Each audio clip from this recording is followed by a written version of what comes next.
Hello friends, this is Megha Sharma. Welcome to my channel Omega Tech Ed. आज की वीडियो में हम डिस्कस करने वाले हैं goal based agents, utility based agents and learning agent.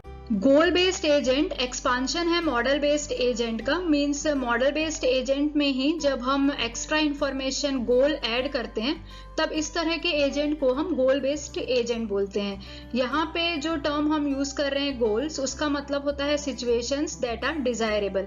Means यहाँ पे हमें आउटपुट पहले से ही पता होता है, मतलब हमें अपना गोल पता होता है कि क्या हमें अचीव करना है। इसीलिए इसको हम बोल सकते हैं कि ये एग्जाम्पल है सुपरवाइज्ड लर्निंग का। This is a method known as search and planning, meaning it targets the goal ahead and finds the right action to reach it. तो ये जो गोल बेस्ड एजेंट है, इसमें जो हम मेथड यूज करते हैं वो है सर्च एंड प्लानिंग। तो यहाँ पे क्योंकि हमें गोल के बारे में पहले से ही पता होता है, तो हम यहाँ पे टारगेट करते हैं, प्लानिंग करते हैं कि किस तरह से हम इस गोल को अचीव कर पाएंगे। और उस प्लानिंग के बेसिस पे हम एक एक्शन परफॉर्म करते हैं जो कि राइट एक्शन हो, जो राइट एक्शन परफॉर्म करके हम उस गोल को अचीव कर पाए। जैसे फॉर एग्जांपल, अगर हम कहीं पे पिकनिक जाने का प्लान करते हैं, सपोज हमें माथेरन जाना है, तो यहाँ पे हमें अपने गोल के बारे में फुल इंफॉर्मेशन है कि हमें जो गोल है, जो हमारा डेस्टिनेशन है वो है माथेरन। लेकिन यहाँ पे अलग अलग रूट्स हो सकते हैं, तो यहाँ पे हमें प्लानिंग करनी पड़ेगी कि हमें कौन सा रूट यहाँ पे चूज करना चाहिए। अलग अलग रूट्स हो सकते हैं, जैसे हम बाय बस जा सकते हैं, बाय लोकल ट्रेन जा सकते हैं, बाय कैब जा सकते हैं। तो यहाँ पे हमें प्लानिंग करनी पड़ेगी कि हम कौन सा रूट पिक करें पिकनिक पे जाने के लिए। और उस प्लानिंग के लिए हमें सर्चिंग करनी पड़ती है कि कौन सा रूट यहाँ पे बेस्ट रहेगा। तो ये जो एजेंट होते हैं गोल बेस्ड एजेंट, ये सर्च एंड प्लानिंग मेथड पे वर्क करते हैं। चाइनीज कंपनी अलीबाबा जो है वो वर्ल्ड की largest e commerce market place है, जिसका ट्रांजैक्शन है अराउंड $248 बिलियन। और ये ट्रांजैक्शन इतना ज्यादा है कि अगर हम ईबे और अमेजन को कंबाइन करें तो उसके ट्रांजैक्शन से भी ज्यादा इसका ट्रांजैक्शन है। तो यहाँ पे ये जो कंपनी है अलीबाबा, इसमें रोबोट्स का यूज होता है और इन रोबोट्स को हम बोल सकते हैं कि ये गोल बेस्ड एजेंट है। यहाँ पे रोबोट्स का यूज होता है पैकेजिंग के लिए और डिलीवरी के लिए। तो जो भी गुड्स डिलीवर करने होते हैं वो यहाँ पे रोबोट की हेल्प से होते हैं। तो इन रोबोट्स को अपने डेस्टिनेशन के बारे में पता रहता है कि ये सामान कहाँ पे डिलीवर करना है। तो ये जो रोबोट हैं, ये एग्जाम्पल हैं गोल बेस्ड एजेंट के। नेक्स्ट टाइप के एजेंट हैं यूटिलिटी बेस्ड एजेंट। तो हमने अभी पढ़ा कि गोल बेस्ड एजेंट में हमें अपने गोल के बारे में पहले से पता होता है और उसको किस तरह से हम अचीव करते हैं उसके लिए हम सर्च एंड प्लानिंग करते हैं। लेकिन यूटिलिटी बेस्ड एजेंट में हमारा जो फोकस होता है वो गोल पे ना होकर यूटिलिटी पे होता है। यूटिलिटी का मतलब होता है कि हमारा एजेंट किस स्टेट में है। मीन्स हमारा एजेंट हैप्पी स्टेट में है या नहीं है। मतलब गोल तो अचीव करना ही है, लेकिन एजेंट की जो स्टेट है वो यहाँ पे हैप्पी होना चाहिए, इस बात पे यहाँ पे ध्यान दिया जाता है। A utility agent chooses the action that maximises the expected utility. तो यूटिलिटी एजेंट इस तरह के एक्शन चूज करते हैं कि जो भी उसका एजेंट है उसकी यूटिलिटी मैक्सिमम हो, मतलब एजेंट जो है वो हैप्पी स्टेट में हो, उसको अच्छा फील हो।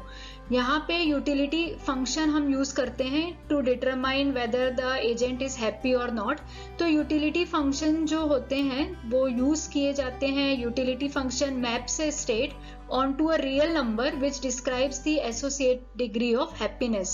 तो associated degree of happiness का मतलब यहाँ पे ये है कि एजेंट हैप्पी है या नहीं उसको डिटरमाइन करने के लिए कुछ फंक्शंस यूज किए जाते हैं। उन फंक्शंस को हम बोलते हैं यूटिलिटी फंक्शन।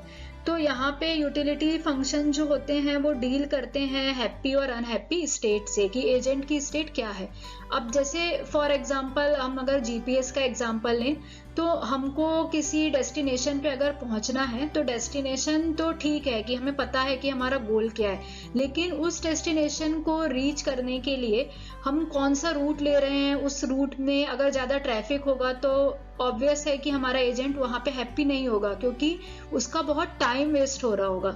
तो यहाँ पे हमको ये देखना है कि हम रूट इस तरह का डिसाइड करें कि एजेंट जो हो वो हैप्पी स्टेट में हो। तो यहाँ पे गोल के साथ साथ जब एजेंट की यूटिलिटी का भी ध्यान रखा जाता है, तो उस तरह के एजेंट को हम बोलते हैं utility based agents. Next type के जो एजेंट हैं वो है लर्निंग एजेंट। तो ये एक स्पेशल टाइप के एजेंट हैं क्योंकि ये खुद से ही लर्न करते हैं और खुद ही लर्न करके अपने परफॉर्मेंस को इम्प्रूव करते हैं। इसके पहले हमने जितने भी एजेंट पढ़े थे उनमें कुछ प्री डिफाइंड नॉलेज होती थी जिसके अकॉर्डिंग वो वर्क करते थे, लेकिन लर्निंग एजेंट जो होते हैं वो अपने मिस्टेक से खुद ही लर्न करते हैं और खुद ही अपने परफॉर्मेंस को इम्प्रूव करते हैं। A learning agent is a tool in artificial intelligence that is capable of learning from its experiences। तो ये अपने experiences जो भी इनके रहे हैं उससे ये अपने परफॉर्मेंस को इम्प्रूव करने के लिए केपेबल होते हैं। Learning agents can perform task, analyse performance and look for new ways to improve on those task all on their own. तो इस तरह के जो एजेंट होते हैं वो टास्क परफॉर्म करते हैं और अपने परफॉर्मेंस को एनालाइज करते हैं।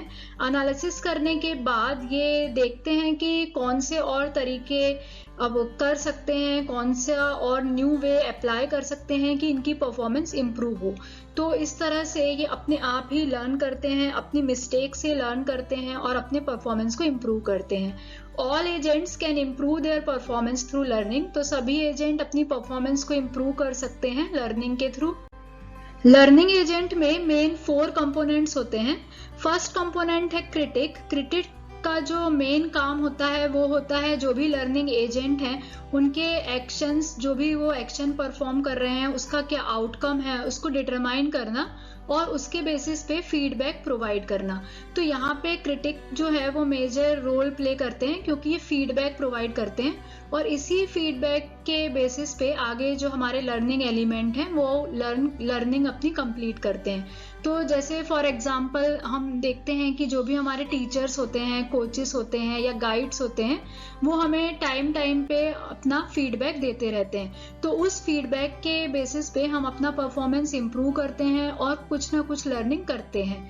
तो क्रिटिक का जो मेन काम होता है वो यहाँ पे होता है फीडबैक देना और उस फीडबैक के बेसिस पे जो लर्न करना है वो काम होता है लर्निंग एलिमेंट का।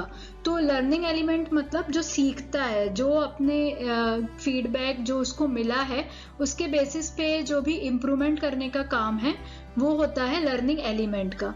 नेक्स्ट जो कंपोनेंट है वो है परफॉर्मेंस एलिमेंट।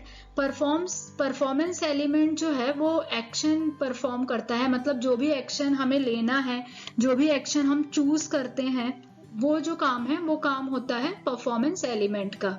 नेक्स्ट जो कंपोनेंट है वो है problem generator. This component is responsible for suggesting new और alternative actions which will lead to new and informative experiences. तो एक बार जब हम स्टेबल हो जाते हैं, हम सीख लेते हैं और हमको सारी नॉलेज हो जाती है तो उसके बाद जो प्रॉब्लम जनरेटर होते हैं वो हमको सजेस्ट करते रहते हैं कि क्या अल्टरनेटिव एक्शंस हम और ले सकते हैं। मतलब ये हमें सजेस्ट करते हैं कि और कौन कौन से अल्टरनेटिव एक्शंस हो सकते हैं जो कि हमारी अंडरस्टैंडिंग को इंक्रीज करने के काम आते हैं। Thank you so much for watching. अगर आपने वीडियो यहाँ तक देखी है और वीडियो अच्छी लगी है तो वीडियो को लाइक करें, फ्रेंड्स के साथ शेयर करें और अगर आप चैनल पे न्यू हैं तो चैनल को सब्सक्राइब करें।